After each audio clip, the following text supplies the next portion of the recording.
Party's on Flammer versus Wheeler. Step forward, please. 26-year-old dental assistant Tammy Flammer is suing former boyfriend, 31-year-old telephone lineman Troy Wheeler, for repossessing her car. Troy says he only loaned the car to her. Order. All rise. Now, this is case number 660 on the calendar in the matter of Flammer versus Wheeler. Parties have been sworn in, Judge. You may be seated. Ladies, have seats, please. According to this complaint, Ms. Flammer, you and the defendant were involved in a brief relationship when you needed a car. Mm-hmm. And you didn't have enough money or credit to get the car. No, I had the money, ma'am. I didn't have the credit. So you had the money, he had the credit. Mm-hmm. He agreed to co-sign for the car for you. Mm-hmm. Is that right? Yes. Is that right so far? Somewhat, yes. Okay. It was basically for her to use the car. No, it wasn't for me to use the car. Just a second. Well, that's your defense, sir. That sounds kind of wishy-washy to me. But I'll let you tell me the story anyway if you really want to. So you got the car. Mm-hmm. And who put the down payment on the car? Myself. You have proof of that? Yes, I do. Let me see it. I have all the proof right here of all the payments I made. Do you want it all right now? Let's do just the down payment first. That's bank statements that I withdrew. $2,040. Right. I put $1,900 down, though. You have proof that you put down the down payment, sir? Yes, ma'am. Let me see it. Receipt from Rock Honda? The receipt from Rock Honda for the receipt for the down payment? You can't even say that to me with a straight face. Let me explain something to you. Mr. Wheeler, let me explain something to you, sir. On your best day, you're not as smart as I am on my worst day. Do you understand? So this receipt says that somebody put down $1,900. Show me from your bank a withdrawal for $1,900. I don't have receipt. No, sure you don't. You know why you don't have the receipt for $1,900 that you took the money out of your bank, Mr. Wheeler? Well, I put it down. I took it out of my bank account and put Show that me. down. Just a second. Show me. I don't have any proof on that. I didn't bring all the paperwork that I needed. Well, what did you think you were coming here for? For ballet lessons? You were coming here for a court case today. You said, I have all the proof. That's what you say in your answer. I have all the proof that I put down the down payment and that I made all the payments. That's what you said. No, not that I didn't make all the payments. No. Liar. Oh, what you say here, Mr. Wheeler, is that I have all the receipts for the down payment and the monthly payments. She has receipts for making them too. Right. Now, let me see, please, your receipts now for your payments.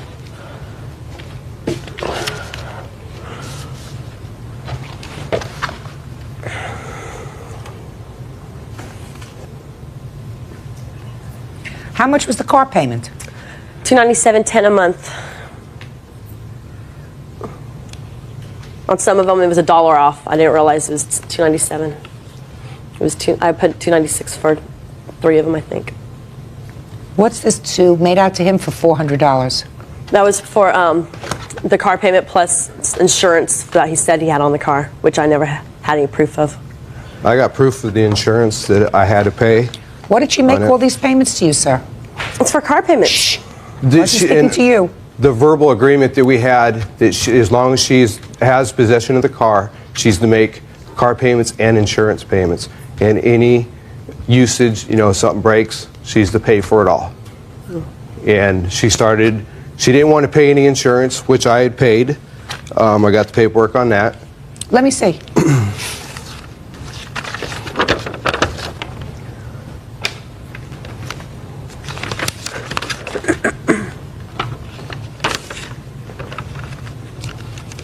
No, this doesn't show me that you paid it. That was the paperwork from the insurance. This doesn't show me that you paid it. This just says it was paid. I want you to put your hand down. I want you to show me that you paid it. Okay, that's the only thing I have right there, because when I went down there, I paid him cash for the insurance. And Tammy was known that I was going down to do that. She was supposed to pay me. I also have a letter here that she wrote me saying that she did owe me for the money for the insurance and the car payment.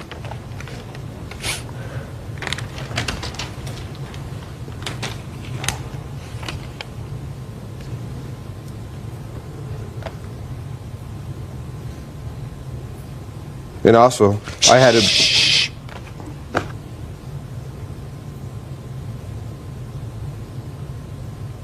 Well, this is a very interesting letter because it says, I'm sorry, I'm just sending you the monthly car payment. As you can see by the check, my dad made the payment this month.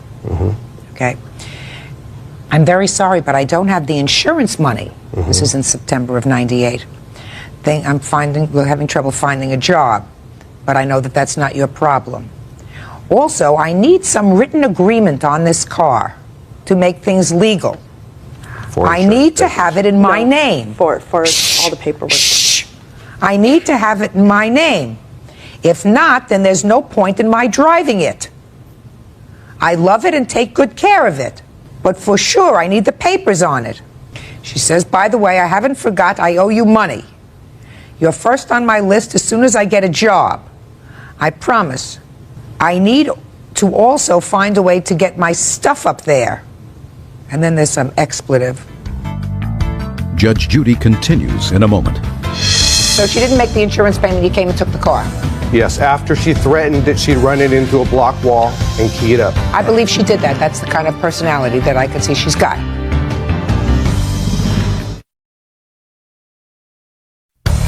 Real cases, real people. Judge Judy. Tammy Flammer claims ex-boyfriend Troy Wheeler took back his car even after she made payments, and he did not return her belongings she left at his house. All right. Now, how many months? Clearly, she says she owed some money on the car. She owed some insurance payments on the car. How much insurance did she owe on the car? It was about $800 to $1,000 for the months that she had owed me, because she hadn't paid me a dime for the insurance. Well, if she didn't pay you a dime for the insurance, sir, then she made some payments to you that Car were like payments, yes. $400. And you say that those... The $200 that was on there was for the money that she owed me. No, ma'am, that was part of the car payment. No, that was the car payment and then the insurance. I had no proof of ever him having insurance. And he even told me he had no insurance on that car for a while. When did you get the car? When did you buy the car? July 14th? Of '98. Yes, at that time. Okay, and she made, according to these papers, she made most of these car payments. I made every one of them. Yes. Yeah, she sure did. And the down. And the down. She was to make all the payments. She did make all the payments. Correct, on the verbal agreement. She did make all the payments, and she did put down the down payment. So why did you repossess the car? I had to repossess the car. I have my witness here. No, you tell me. Because I asked her to make the payments on the insurance. No. She told me she would not. If you talk again, I'm going to dismiss your case, which would not be a good idea for you. Okay. Understand? She said that she didn't have the money, and I told her I'm canceling the insurance on the car, and I canceled it, and I called her up and told her, if you can't make the payments on time every month and pay me the insurance, I'm going to have to come and get the car. Okay, so she didn't make the insurance payment, you came and took the car. Yes, after she threatened that she'd run it into a block wall and key it up. So I believe she did that. That's the kind of personality that I could see she's got. However, how many months did she have the car, sir? For about 6 months. Judge Judy? She's my witness, Judge. To what? To the hearing. What she said that. The hearing Tammy saying that she'd run the car into a brick wall. Okay, well, she said that it's not particularly relevant. Okay. She had the car for 6 months. She made the car payments. She put down the $1,900 down payment. Now, where's the car? I have possession of the car. So you're driving it? Yes, ma'am. I also have. You're driving it? Yes. You're driving it. You took the car back. She had made all of her car payments. So you have the car. That's fine. You're going to give her the money that she spent on the car. She made all of her payments to the bank. Bank's not going to come and repossess the car. They told me the payments would go up if the insurance wasn't paid on it. Listen to me. Shoulda, woulda, coulda. She paid. She made all the payments on this car, and you came and you repossessed it. That was the verbal agreement to it. Fine. And I've also got to where it would have cost to rent a car from 2 different places. I'm not interested in renting a car. She didn't rent a car. She bought a car. No, she didn't buy a car. She was borrowing the car. Oh, that's what you say. No, that's an interesting story. Now I'm going to just a second. Now we're going to get, sir. Now we're going to get to your story. This interesting story that it was your car that you bought. Correct. And that you were merely loaning it to her. Yes. To drive. Yes. She had a little boy, JD, which is a year old. Her other car broke down. She was telling me that she had no way of getting back and forth to work. I told her I could let you use this car if you make all the payments, the insurance, and keep up the maintenance on it. That was the verbal agreement. And Heather here is a witness to that. I'd like to hear that. Step up. Who are you? I'm his girlfriend. You're his girlfriend? Yes. Were you there when they made this arrangement about the car? I was there the night that they got the car, yes. What do you mean the night that they got the car? When they came home from getting the car. You weren't there when they got the car? No, I wasn't Okay. there. So you were there when they both came home? Yes, they came Yeah, to my house. to his house. Okay. And I'll hear you, what you heard between the two of them. I wasn't there when they were talking, but I had spoken to both of them separately, and the agreement was that she was to take care of the car fully. Just a second. Don't tell me what the agreement was. That's for me to determine. You tell me what she said to you about the car. What she said to me? Yeah. She didn't say anything to Okay. me. So the about only one who car. said something to you was him. Right. Sit down. Both Tammy and I both told Heather that she was to use the vehicle as long as she made all the payments Use the and vehicle. insurance on it. Right. Because her other car was broke down, she had a little baby. That's why I let her borrow it. And so she lived in Fullerton, I lived in Wrightwood. She was to drive back and forth on the weekends. She couldn't do it in her car, so I was having to go down there and pick her up every weekend. So to make things easier, she would borrow the car so she can come back and forth on the weekends. I mean, and also, Your Honor, Just a second. Just a second. I just want to check one more thing. Just so that I'm 100% sure of...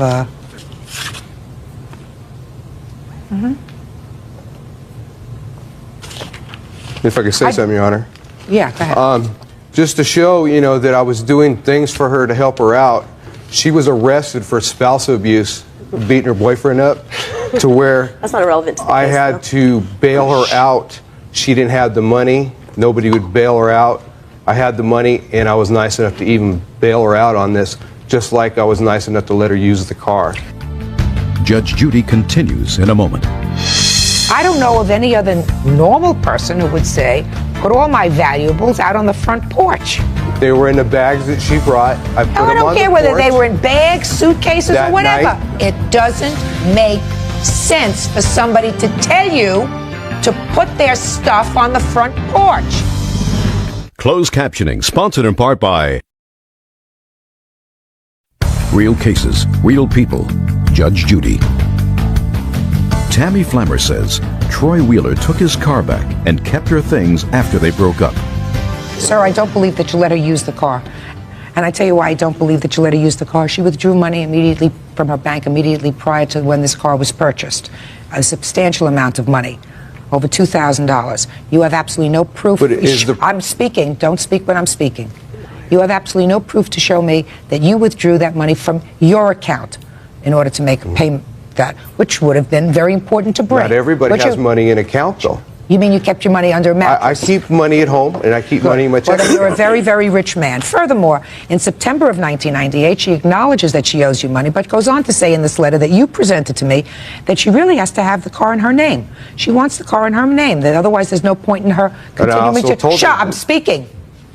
Which is further proof that there was no agreement on your part because you didn't respond to this letter and saying, I did. Just a second. Show me a copy of the letter that you sent to her as a result of this letter, where you say it was our agreement when this car was purchased that this was not your car, it was a loaner. Therefore, this car will never be in your name. Yes, I Show told me the her that. letter. There was no Show me- letter. Show me the letter. I called Tammy on the phone specifically and told her that this car will never be in your name. You will never have any paperwork for Listen it. to me, sir. Smart people, when they get a letter like this, if they're so outraged at this change of the agreement, respond in writing, send it by certified mail. You did not. As a matter of fact, after you received this letter, she continued to use the car. Correct. She continued to drive the car, and at that point, you made absolutely took no affirmative step to say, listen, this was not our agreement. You've had the car now 2 months. If you think that this car is going to be in your name, that this is your car, I'm coming to pick it up right now. Oh, I've told her that several Just a times. second, you let her make 6 car payments. I don't need your help. And you're not helping yourself. Do you understand? Okay. Now, let's go further. You say that he destroyed some of your property. There was a time when you moved into his house. You thought you would have a relationship going. You moved in there with your son. Didn't work out. According to your papers, he destroyed some of your property. Right. He says he didn't destroy it. He tells the following story. You want to tell it to me, sir? It was a Monday. She come up Sunday night. Monday morning I went to work. Monday afternoon I came home from work. Tammy was gone. She called me up, told me that she wanted her stuff to leave it on the porch. I put her stuff on the porch like she asked me. When I came home, some of the stuff had been gone through. When she called up and said, "Where's my stuff?" I said, "You told me to put it on the porch." A few days later, her friend Susie and her come up wanting her stuff, and I told her, "You told me to put it on the porch, and that's what I did. You were to Do you come live up in the here." city or in the country? Where do you live? It's in the mountains, in Wrightwood. I mean, are there other people who live around there? Yeah, neighbors. Have a lot of neighbors. Yes. Let me hear. I did not tell him to put it on the front porch. Matter of fact, when my girlfriend and I went up there, I waited at the park. She went in, looked through everything, and he kept telling her it's payment. He wouldn't even give my baby's diapers back that I bought. He gave away my uniforms, my Christmas gifts, my baby's Christmas gifts. No, I did not. Yes, I don't believe, Judge Judy, that people would go and take my stuff off his front porch. I don't Just a believe second. that. Did you tell him to put all your stuff No, on I the did front not. porch? No, I did not. I said that I'd be up there to get my stuff. That's what I She said. said put it beside on the porch, that she'd be up to get it, and that's what I did. No, I did not. Judge Judy continues in a moment.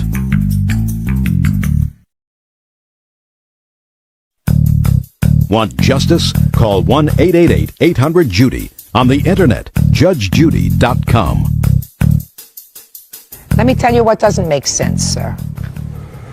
It doesn't make sense that in a populated community, in the latter part of the 20th century, where unfortunately all kinds of thievery and chicanery go on, that a normal person would say to you, "Put my stuff out on the porch, and I'll be over to pick it up in a couple of days." No, she told me she'd be there that day to pick it up. No, I did not. I didn't She have a did. car. Shh.